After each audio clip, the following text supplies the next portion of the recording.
This is week 3 of Pathfic Lecture 30, Pride, Self-Will, and Fear. And in this section, I brought in the concept of how pride, self-will, and fear relates to personality defenses. I brought in a lot of charts and graphs that involve different lectures. Pride, self-will, and fear was, let us say, the initial shot across the bow in terms of addressing personality defenses, and was later expanded into a very large number of lectures. So in terms of the triad, what I have discovered is that any lecture that talks about three different things, not three words of the same thing, but three different things, is related to personality defenses. Some of these are not evident unless you've studied the personality defenses. Others are very evident. In the charts, I would delineate which lecture talked about which trait.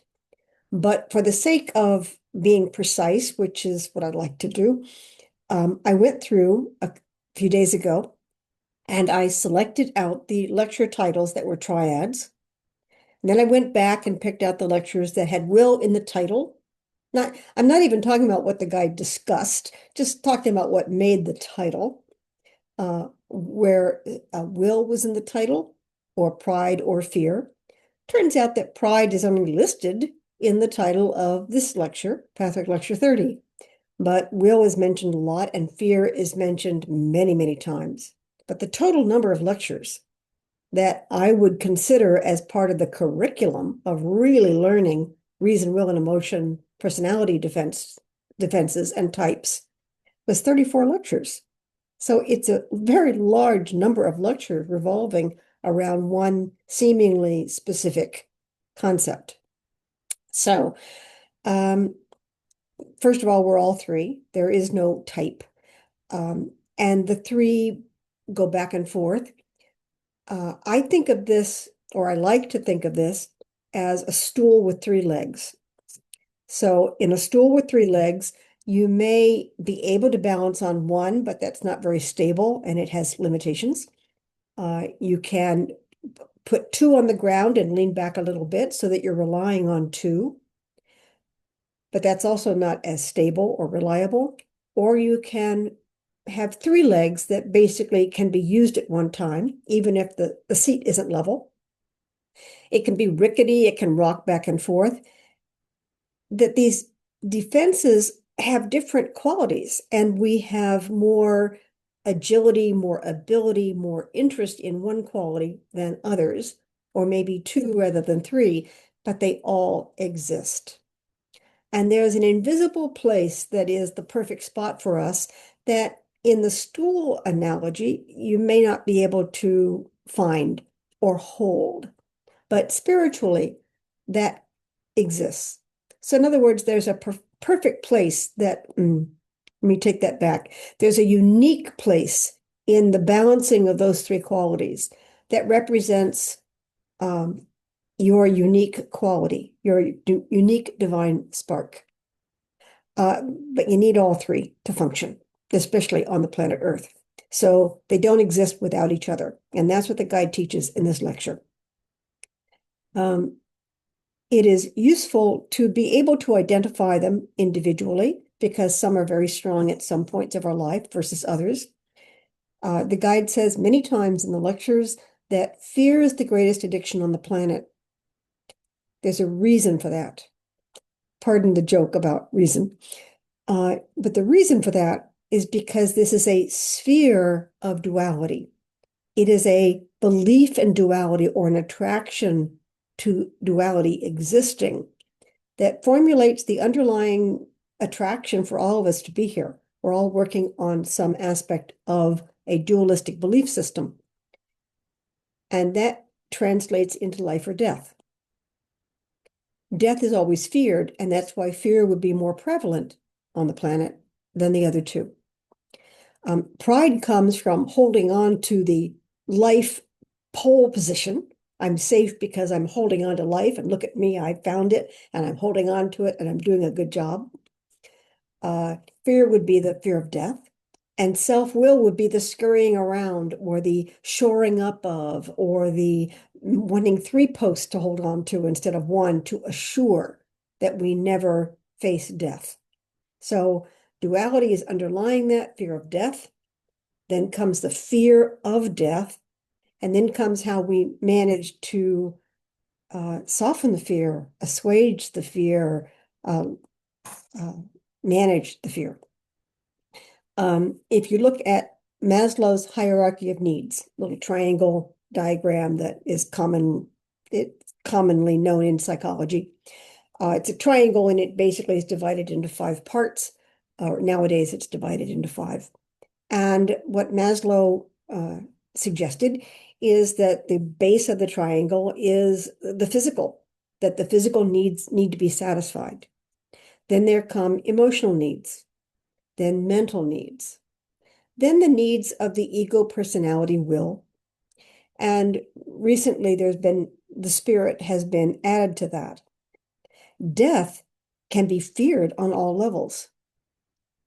Now, physical death is real, so that embeds us with a fear of death. Emotional life can feel real. Mental life can feel real. So death can feel real as in terms of mental. In terms of having a stroke or being elderly or Alzheimer's or brain injury, we can envision that our mental capacities would be lost, and that feels like a form of death to human beings. Our will can feel like it can feel death in that we can no longer exercise it. And spiritual death can be feared even if it is absolutely not possible on any level. But our fear makes it real to us. Now, animals may their instincts may only take care of physical death, but some animals feel a communal sense of belonging with other beings. So there is an emotional level of some kind. Some animals also enjoy a mental level and the freedom of self-will.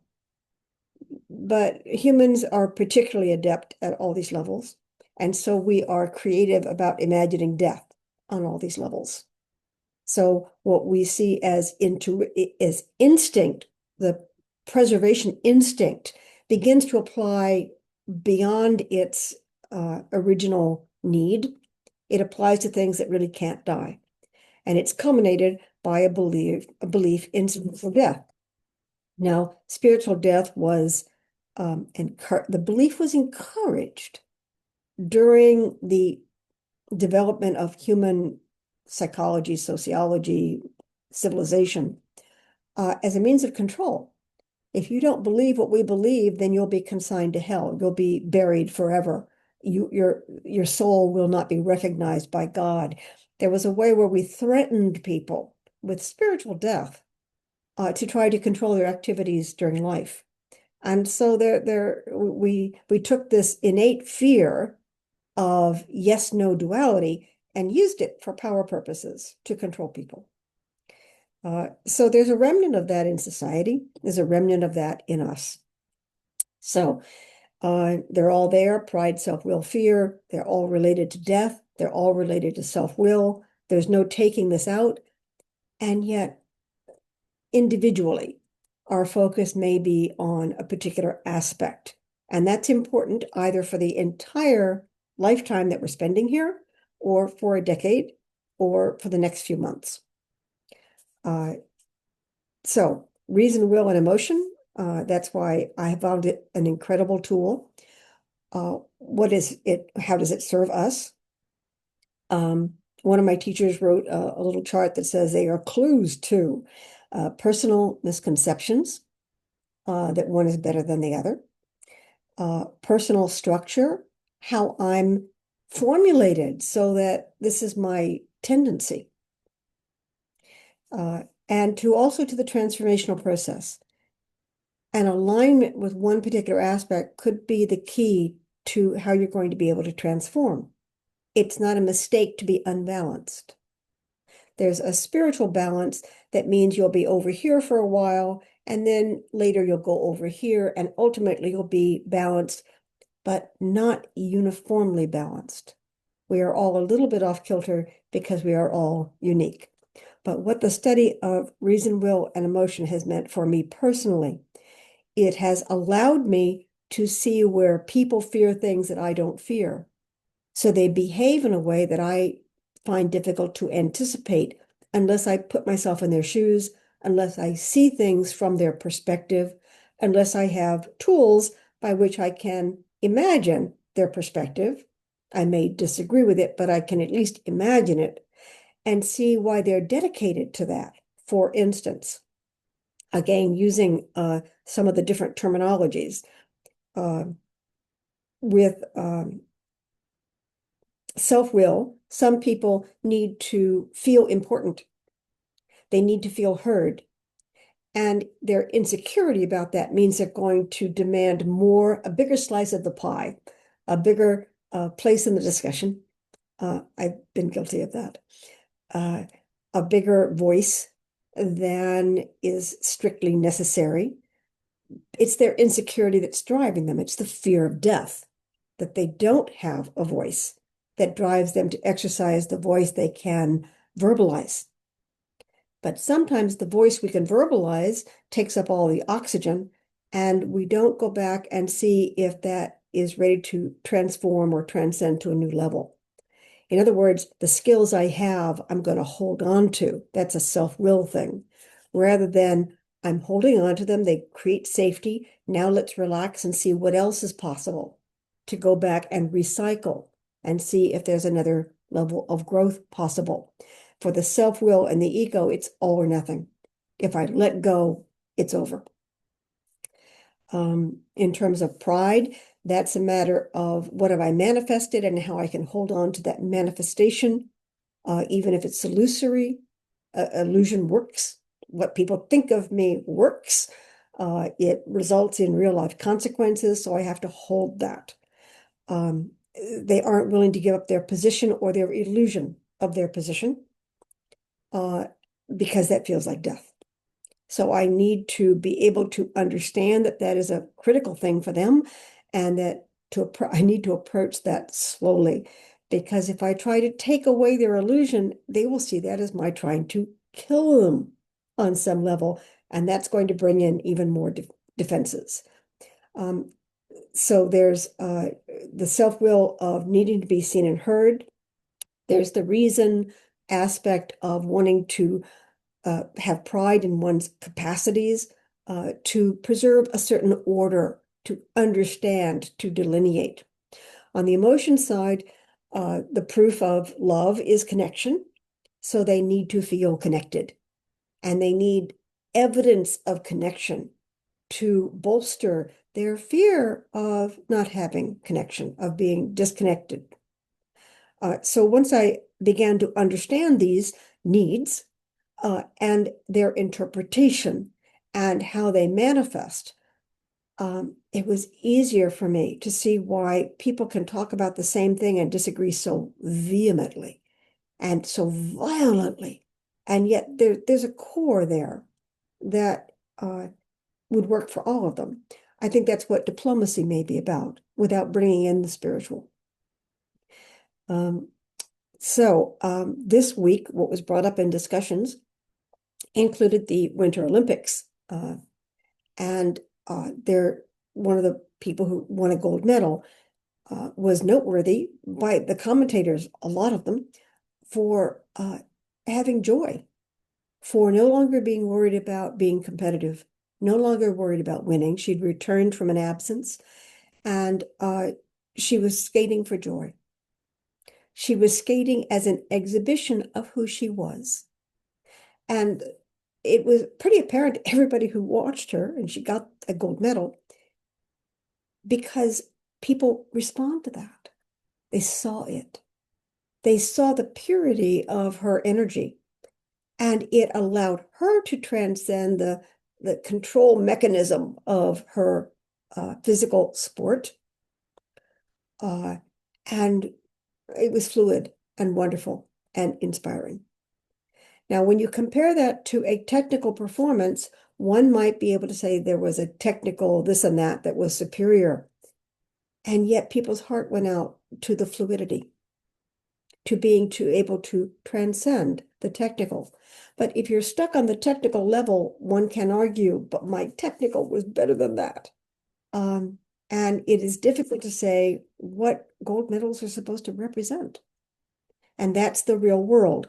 And that's where the rubber hits the road, as a friend of mine so famously put it.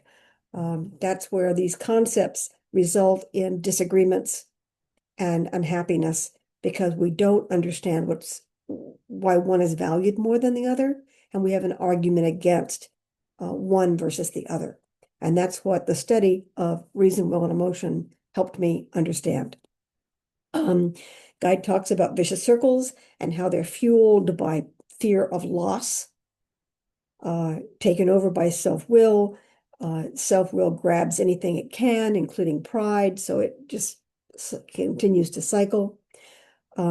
Also, how with pride, the ego's needs matter most in the real world, and how self-will and pride combine to devalue and derogate anything that would diminish us is fought against, even if it technically would be correct, or even if it was for our own good.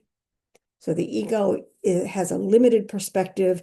It wants to win and hold on versus grow and transcend. There's a place of transcendence that has famously, across the decades, millennia, been compared to caterpillars turning into butterflies. For that to happen, the caterpillar has to relinquish its form. It literally turns to goo. And I didn't do it, but I'm told that some kids will cut open a chrysalis to see the transformation, and all that comes out is green goo, and they don't understand. But as a spiritual metaphor, caterpillar to butterfly is a wonderful tool to describe the ego being the caterpillar and the butterfly being the divine self. And there's a process of transformation that requires that the caterpillar relinquish, surrender its form, basically die, but not die. And that's the part that human beings have trouble with. The fact that spiritually you cannot die, but that you could lose your life in a given situation. We don't comprehend that. And the ego does not comprehend life after death. So this is the struggle that begins to engage us. So that all of these elements are present all the time in various degrees. We have our favorites. We may also have an aspect that needs to be developed, even though we're not very good at it. So the analogy I use is right or left hand, which is based on a personal experience of mine, where the left hand is more developed than the right, even though the right is supposed to be the dominant one, and the left got developed and the right gets left behind. And then one day you need to bring the right up to speed. You need to rely on it more, and that's an awkward process. The expertise of one hand wants to continue because it does so well, but there's a need for the other to grow.